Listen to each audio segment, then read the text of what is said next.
ನಮಸ್ಕಾರ. ಅಧಿಕಾರ, ರಾಜಕೀಯ ಪ್ರಭಾವ ಮತ್ತೆ ಡಿಜಿಟಲ್ ಜಗತ್ತಿನಲ್ಲಿ ಸತ್ಯವನ್ನು ಹೇಗೆಲ್ಲ ತಿರುಚಬಹುದು ಅನ್ನೋದ್ರ ಬಗ್ಗೆ ಇವತ್ತು ನಾವು ಒಂದು ಆಳವಾದ ವಿಶ್ಲೇಷಣೆ ಮಾಡಲಿದ್ದೇವೆ. ಇದೊಂದು ತುಂಬಾನೇ ಸೂಕ್ಷ್ಮವಾದ ಹಾಗೆ ರಾಜಕೀಯವಾಗಿ ಚರ್ಚೆಯಲ್ಲಿರೋ ಪ್ರಕರಣ. ಹಾಗಾಗಿ ನಾವು ಯಾವುದೇ ಪಕ್ಷದ ಪರ ವಹಿಸದೆ ಕೇವಲ ಸಾಕ್ಷ್ಯಾಧಾರಗಳು ಮತ್ತೆ ದಾಖಲೆಗಳ ಆಧಾರದ ಮೇಲೆ ಮಾತ್ರ ಸತ್ಯವನ್ನ ಹುಡುಕೋಣ. ಬನ್ನಿ ಶುರು ಮಾಡೋಣ. ಕಾನೂನು ತನ್ನ ಕೆಲಸ ತಾನು ಮಾಡ್ತದೆ. ಈ ಮಾತು ಕೇಳೋಕೆ ತುಂಬಾ ಚೆನ್ನಾಗಿದೆ ಅಲ್ವಾ? ಆದ್ರೆ ವಾಸ್ತವ ಹೇಗಿರುತ್ತೆ ಗೊತ್ತಾ? ನ್ಯಾಯ ಬೇಕು ಅಂತ ಪೊಲೀಸ್ ಠಾಣೆ ಮೆಟ್ಟಿಲೇರಿದ ಒಬ್ಬ ಅಪ್ರಾಪ್ತ ಬಾಲಕಿಗೆ ದೂರು ಕೊಡೋದಕ್ಕೆ ಬರೋಬ್ಬರಿ 5 ಗಂಟೆಗಳ ಕಾಲ ಕಾಯುವ ಪರಿಸ್ಥಿತಿ ಬಂತು ಅಂದ್ರೆ ನೀವು ನಂಬುತ್ತೀರಾ? ಪ್ರಭಾವಿಗಳ ಮುಂದೆ ನಮ್ಮ ವ್ಯವಸ್ಥೆ ಹೇಗೆ ತಲೆಬಾಗುತ್ತೆ ಮತ್ತೆ ಸಾಮಾನ್ಯರು ನ್ಯಾಯಕ್ಕಾಗಿ ಎಷ್ಟು ಪರದಾಡಬೇಕು ಅನ್ನೋದಕ್ಕೆ ಇದೊಂದು ಜ್ವಲಂತ ಉದಾಹರಣೆ. ನಾವು ಇವತ್ತು ಏನೆಲ್ಲ ನೋಡ್ತೇವೆ ಅಂದ್ರೆ, ಮೊದಲನೇದಾಗಿ ನಂಬಿಕೆಯ ಉಲ್ಲಂಘನೆ, ಆಮೇಲೆ ವ್ಯವಸ್ಥೆಯ ಅಡೆತಡೆಗಳು, ಝೀರೋ ಎಫ್ಐಆರ್ ಕಡೆಗಿನ ಬದಲಾವಣೆ, ಡಿಜಿಟಲ್ ನಿರೂಪಣೆಯ ಹಿಂದಿನ ಸತ್ಯ, ಮತ್ತೆ ಕೊನೆಯದಾಗಿ ಶರಣಾಗತಿ ಹಾಗೂ ಸಾಂಸ್ಥಿಕ ಲೋಪಗಳು. ಇದಿಷ್ಟು ಘಟನೆಗಳು ಹೇಗೆಲ್ಲ ನಡೀತು ಅಂತ ಈಗ ಒಂದೊಂದಾಗಿ ನೋಡ್ತಾ ಹೋಗೋಣ. ಮೊದಲನೇ ಭಾಗ, ನಂಬಿಕೆಯ ಉಲ್ಲಂಘನೆ ಮತ್ತು ಹೆಚ್ಚಾದ ಮಾನಸಿಕ ಆಘಾತ. 17 ವರ್ಷದ ಸಂತ್ರಸ್ತೆ ಹೇಗೆ ಈ ಮಾನಸಿಕ ಕುಶಲತೆಗೆ ಬಲಿಯಾದಳು ಅನ್ನೋದನ್ನ ಈಗ ನೋಡೋಣ. ಇಲ್ಲಿ ಈ ಟೈಮ್ಲೈನ್ನ ಸ್ವಲ್ಪ ಗಮನಿಸಿ. ಜೂನ್ 2025ರಲ್ಲಿ ಮೊದಲ ಭೇಟಿಯಾಗುತ್ತೆ. ಆಮೇಲೆ ಡಿಸೆಂಬರ್ 31ರ ಹೊಸ ವರ್ಷದ ಹಿಂದಿನ ರಾತ್ರಿ ಮೊಯ್ನಾಬಾದ್ ಫಾರ್ಮ್ ಹೌಸ್ನಲ್ಲಿ ಆಕೆಯನ್ನ ಬಲವಂತವಾಗಿ ಕೂಡಿಹಾಕಿ ದೌರ್ಜನ್ಯ ಎಸಗಲಾಗುತ್ತೆ. ಇದರ ಪರಿಣಾಮ ಎಷ್ಟಿತ್ತಂದ್ರೆ, ಜನವರಿ 7 ಹಾಗೂ 19ರಂದು ಆ ಅಪ್ರಾಪ್ತೆ 2 ಬಾರಿ ಆತ್ಮಹತ್ಯೆಗೆ ಪ್ರಯತ್ನ ಪಡ್ತಾಳೆ. ಆಕೆ ಅನುಭವಿಸಿದ ಮಾನಸಿಕ ವೇದನೆ ಎಷ್ಟಿರ್ಬೋದು ಅಂತ ನೀವೇ ಊಹಿಸಿ. ಆ ಘಟನೆಯಿಂದ ಆಕೆಯನ್ನು ಹೊರತರಲು ಆಕೆಯ ಕುಟುಂಬ ಸತತ 3 ತಿಂಗಳು ಕಷ್ಟಪಟ್ಟಿತ್ತು.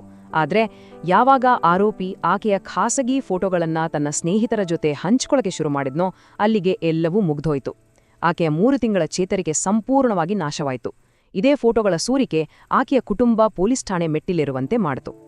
ಈಗ ಎರಡನೇ ಭಾಗಕ್ಕೆ ಬರೋಣ, ವ್ಯವಸ್ಥೆಯ ಗೋಡೆಯನ್ನು ಎದುರಿಸುವುದು. ಇಲ್ಲಿಂದ ಆ ಕುಟುಂಬದ ನಿಜವಾದ ಕಾನೂನು ಹೋರಾಟ ಶುರುವಾಗುತ್ತೆ. ಮೇ 8ರಂದು ನಡೆದ ಈ 2 ಘಟನೆಗಳನ್ನ ಸ್ವಲ್ಪ ಹೋಲ್ಸಿ ನೋಡಿ. ಸಂಜೆ 5 ಗಂಟೆಗೆ ಪ್ರಭಾವಿ ರಾಜಕೀಯ ಮುಖಂಡನ ಮಗ ಕರೀಂನಗರದಲ್ಲಿ ಹನಿ ಟ್ರ್ಯಾಪ್ ಆಗ್ತಿದೆ ಅಂತ ಸುಲಭವಾಗಿ ಒಂದು ಎಫ್ಐಆರ್ ದಾಖಲಿಸ್ತಾನೆ. ಆದರೆ ಕೇವಲ 1.5 ಗಂಟೆಗಳ ನಂತರ, ಅಂದ್ರೆ 6:30ಕ್ಕೆ ಸಂತ್ರಸ್ತೆಯ ಕುಟುಂಬ ಪೇಟ್ ಬಶೀರಾಬಾದ್ ಪೊಲೀಸ್ ಠಾಣೆಗೆ ಹೋದಾಗ ಪೊಲೀಸರು ಬರೋಬ್ಬರಿ 5 ಗಂಟೆಗಳ ಕಾಲ ಅವರ ದೂರನೇ ತಗೊಳ್ಳೋದಿಲ್ಲ. ಕಾರಣ ಏನು ಗೊತ್ತಾ? ದೊಡ್ಡ ಹೆಸರುಗಳು ಮತ್ತು ಪೊಲೀಸ್ ಠಾಣೆಯ ವ್ಯಾಪ್ತಿಯ ನೆಪ. ನೋಡಿ, ಈ ಸಾಂಸ್ಥಿಕ ಅಡೆತಡೆಗಳು ಎಷ್ಟು ಆಘಾತಕಾರಿಯಾಗಿತ್ತು ಅಂದ್ರೆ, ತಮ್ಮ ದೂರು ಕನಿಷ್ಠ ಒಂದು ಕಾಗದದ ಮೇಲಾದ್ರೂ ದಾಖಲಾಗ್ಲಿ ಅಂತ ಆ ಕುಟುಂಬ ಪೊಲೀಸ್ ಠಾಣೆಯ ನೆಲದ ಮೇಲೆ 5 ಗಂಟೆ ಧರಣಿ ಕೂರ್ಬೇಕಾಯ್ತು. ಅಷ್ಟೇ ಅಲ್ಲ, ಏಪ್ರಿಲ್ 23ರಂದು ಒಬ್ಬ ಕೇಂದ್ರ ಮಂತ್ರಿಯಿಂದ ಈ ಕುಟುಂಬ ಅವಮಾನ ಕೂಡ ಎದುರಿಸಿತ್ತು. ಇದನ್ನೆಲ್ಲ ನೋಡಿದ್ರೆ ನ್ಯಾಯ ಸಿಗೋದು ಎಷ್ಟು ಕಷ್ಟ ಅಂತ ನಿಮ್ಗೆ ಅರ್ಥವಾಗುತ್ತೆ. ಮೂರನೇ ಭಾಗ, ಝೀರೋ ಎಫ್ಐಆರ್ ಕಡೆಗೆ ಬದಲಾವಣೆ. ಇಲ್ಲಿಂದ ಈ ಕೇಸ್ ಒಂದು ದೊಡ್ಡ ತಿರುವು ತಗೊಳ್ಳುತ್ತೆ. ಇಲ್ಲಿ ನಾವು ಝೀರೋ ಎಫ್ಐಆರ್ ಅಂದ್ರೆ ಏನು ಅಂತ ಖಂಡಿತ ತಿಳ್ಕೋಬೇಕು. ಇದೊಂದು ವಿಶೇಷವಾದ ಕಾನೂನು ಅಸ್ತ್ರ. ಅಂದ್ರೆ ಘಟನೆ ಯಾವುದೇ ಪೊಲೀಸ್ ಠಾಣೆಯ ವ್ಯಾಪ್ತಿಯಲ್ಲಿ ನಡೆದಿದ್ರೂ ನೀವು ನಿಮ್ಮ ಹತ್ತಿರದ ಯಾವುದೇ ಠಾಣೆಯಲ್ಲಿ ದೂರು ದಾಖಲಿಸಬಹುದು. ಇದನ್ನ ನಿರಾಕರಿಸುವ ಹಾಗಿಲ್ಲ. ಇದೇ ಅಸ್ತ್ರವನ್ನ ಬಳಸಿ ಸಂತ್ರಸ್ತೆಯ ಕುಟುಂಬ ಕೊನೆಗೂ ತಮ್ಮ ದೂರನ್ನು ಅಧಿಕೃತವಾಗಿ ದಾಖಲಿಸುವಂತೆ ಮಾಡಿತು. ಇದು ತುಂಬಾನೇ ಮುಖ್ಯವಾದ ವಿಷಯ, ಗಮನವಿಟ್ಟು ಕೇಳಿ. ಆರಂಭದಲ್ಲಿ ಪೊಲೀಸರು ದಾಖಲಿಸಿದ್ದು ಪೋಕ್ಸೋ 11 ಮತ್ತು 12ರ ಅಡಿಯಲ್ಲಿ. ಇದಕ್ಕೆ ಕೇವಲ 3 ರಿಂದ 5 ವರ್ಷಗಳ ಶಿಕ್ಷೆ ಇತ್ತು. ಆದ್ರೆ ಯಾವಾಗ ಅಧಿಕಾರಿಗಳು ನೇರವಾಗಿ ಆ ಅಪ್ರಾಪ್ತಿಯನ್ನೇ ವಿಚಾರಣೆ ಮಾಡಿದ್ರೋ, ಆಗ ಅಸಲಿ ಸತ್ಯ ಹೊರಬಂತು. ತಕ್ಷಣವೇ ಆರೋಪಗಳನ್ನ ಪೋಕ್ಸೋ 5L ಹಾಗೂ 6 ಮತ್ತು BNS 62M ಬದಲಾಯಿಸಲಾಯಿತು. ಅಂದ್ರೆ ತೀವ್ರತರವಾದ ಲೈಂಗಿಕ ದೌರ್ಜನ್ಯ.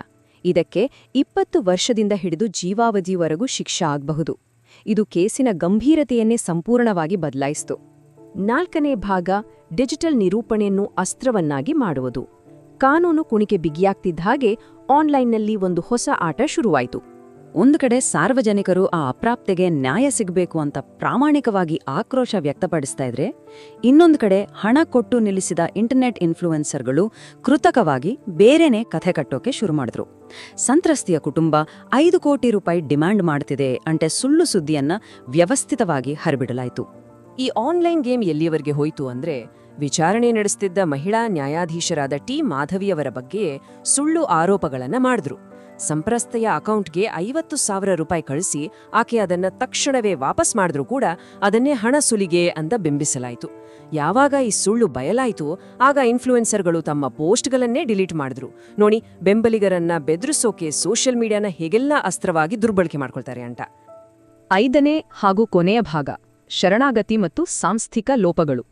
ಇಲ್ಲಿ ಸಾಮಾನ್ಯ ಪೊಲೀಸ್ ಕಾರ್ಯವಿಧಾನಕ್ಕೂ ಪ್ರಭಾವಿಗಳಿಗೂ ಇರುವ ವ್ಯತ್ಯಾಸ ಸ್ಪಷ್ಟವಾಗಿ ಕಾಣುತ್ತೆ.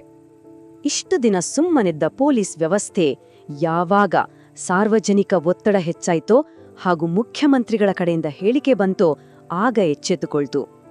ಮೇ 13ರಂದು ಒಂದು ಖಾಲಿ ಮನೆಗೆ ನೋಟಿಸ್ ಅಂಟಿಸ್ತಾರೆ. ಕೊನೆಗೆ ಮೇ 16ರಂದು ಟೆಕ್ ಪಾರ್ಕ್ ಒಂದರಲ್ಲಿ ತಡರಾತ್ರಿ ಆರೋಪಿಯ ಶರಣಾಗತಿಯಾಗುತ್ತೆ. ಈ ಒಂದು ಘಟನೆಯನ್ನ ನೀವು ಗಮನಿಸಲೇಬೇಕು. ಮೇ 10ರಂದು ತಲೆಮರೆಸಿಕೊಂಡಿದ್ದ ಆರೋಪಿಯ ಬಗ್ಗೆ ವಿಚಾರಣೆ ಮಾಡಬೇಕಾದ ಪೊಲೀಸರು ಪ್ರಧಾನಮಂತ್ರಿಗಳ ಕಾರ್ಯಕ್ರಮದಲ್ಲಿ ಭಾಗವಹಿಸಿದ್ದ ಕೇಂದ್ರ ಮಂತ್ರಿಗೆ ಅಂದ್ರೆ ಅದೇ ಆರೋಪಿಯ ತಂದೆಗೆ ಭದ್ರತೆ ಕೊಡ್ತಾ ಇದ್ರು. ಆತನ ಮಗ ಎಲ್ಲಿದ್ದಾನೆ ಅಂತ ಪ್ರಶ್ನಿಸೋ ಬದಲು ವಿಐಪಿ ಭದ್ರತೆ ಕೊಡ್ತಾ ಇದ್ದಿದ್ದು ವಿಪರ್ಯಾಸ ಅಲ್ವಾ? ವ್ಯವಸ್ಥೆಯ ಈ ತಾರತಮ್ಯ ನಿಜಕ್ಕೂ ಆಶ್ಚರ್ಯ ತರಿಸುತ್ತೆ.